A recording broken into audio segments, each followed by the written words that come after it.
Perhaps the most iconic card from the 1980s that brought in a lot of these 80 kids into collecting was the Jose Canseco 1986 Donruss rated rookie card number 39. For me, it got me super excited about collecting cards. Two other cards that usually come to mind in the 80s are like the Don Mattingly Donnie Baseball 1984 Donruss, as well as the 1989 Upper Deck Ken Griffey Jr. rookie card. And there's some other 80s cards, obviously, that are a kind of a big deal. But I came in the scene on about 1989, and I'd never even heard of Don Mattingly or his rookie card, and I couldn't afford Upper Deck, so I didn't get the Ken Griffey Jr. because $1 a pack. I wasn't rich, so I could only afford the 50-cent pack, so I never really got into that. My buddy Davey told me about the Jose Canseco rookie card, and I remember they had one at my local card shop. As a little kid, I looked through that glass case and I saw this black and blue bordered Jose Canseco rated rookie. They were selling it for $50. That was tons of money for a little kid back then. I vowed that I'd make this card my own one day. It was my holy grail card, but it would stay that way for like 2 decades. The card went up in value like over $100 raw, and I never did get my hands on it. And kind of going into the 90s, I got more into high school and the girls, and well, baseball strike, I kind of got out of collecting for a while. The card isn't much to look at. Jose is rocking a creepy thin mustache. Jose even said years later it was the only time he ever tried to grow a mustache. They took his picture and then he shaved it off right after that, and he never attempted to grow it again. Nevertheless, this is his undisputed flagship rookie card. I like the borders of the 1986 Donruss, kind of a condition-sensitive card, and PSA 10s can be pretty valuable, pretty hard. Even now, they're pretty hard to find and can be some pretty good money.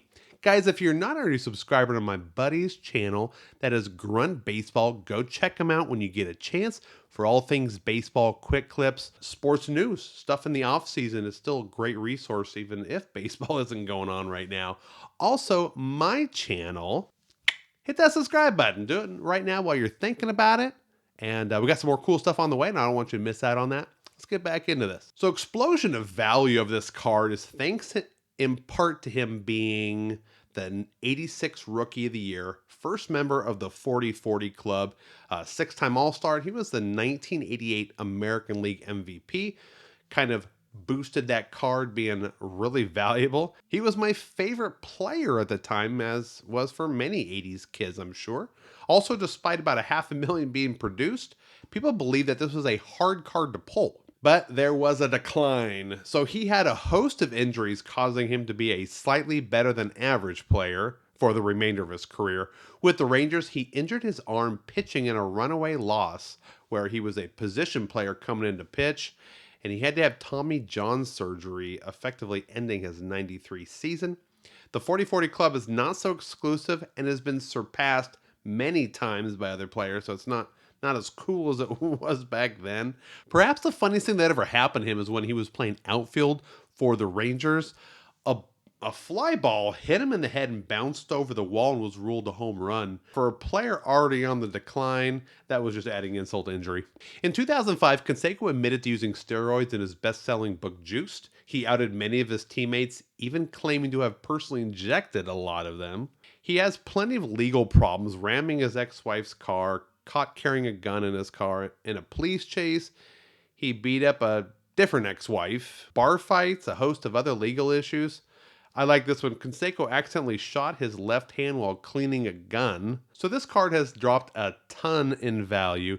You can pick them up for between $10 to $15 on eBay right now, which was good news for me. I was able to pick up a couple of them there. So I realize 80% of my viewers may not agree that it's the most iconic card of the 1980s, but I'm sure you can agree that it's up there. It's up there. So if you want to get one, you need to have one in your collection, at least one of these cards, and now's a good time to do that. Hey guys, thank you so much for tuning in. That's all I got for you. Hope you enjoyed that one, and we'll see you next time.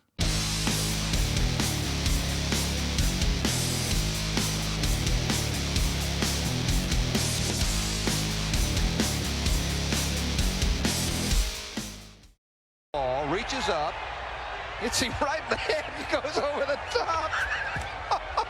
Idiot